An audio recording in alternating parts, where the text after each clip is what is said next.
سونا کھانے والے بادشاہ اور خدائی عذاب۔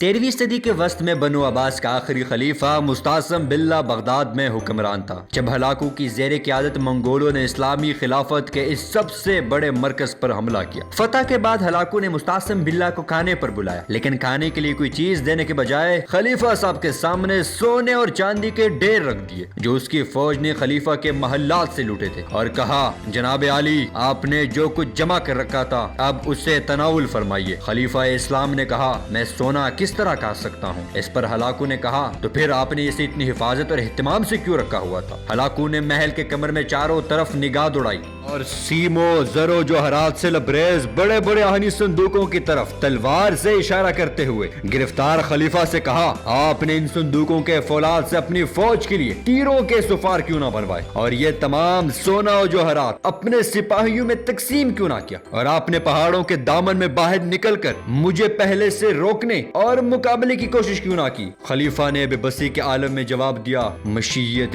ازدی یہی تھی۔ تتاریوں کے سپہ سالار نے کہا اچھا تو اب ہم جو سلوک آپ سے کریں اس سے بھی مشیت الہی سمجھنا۔ اس کے بعد ہلاکو نے جو سلوک خلیفہ مستعصم باللہ اور بغداد کے شہر سے کیا آج بھی محض خیال آنے سے لرزہ طاری ہوتا ہے۔ خلیفہ اور اس کے بیٹوں کو نمدے میں زندہ لپیٹ کر نمدے کو سی لیا گیا، اور پھر خونخوار تتاری سپاہیوں نے اس نمدے پر گھوڑے دوڑائے۔ اس طرح خلیفہ اور اس کے اولاد کو گھوڑوں کے سموں کے نیچے مکمل طور پر روند ڈالا گیا۔ کہتے ہیں کہ تلوار سے براہ راست قتل کے بجائے نمدے میں لپیٹ کر گھوڑوں کے سموں تلے روند کر مارنے کی وجہ یہ تھی کہ بعض لوگوں نے ہلاکو خان سے کہا تھا کہ اگر زمین پر خلیفہ کا خون گرا تو یہ ہلاکو کی فتح کے لیے بدشگونی ہوگی اور مسلمان بھی اپنی تلوار واپس نیام میں نہیں رکھیں گے۔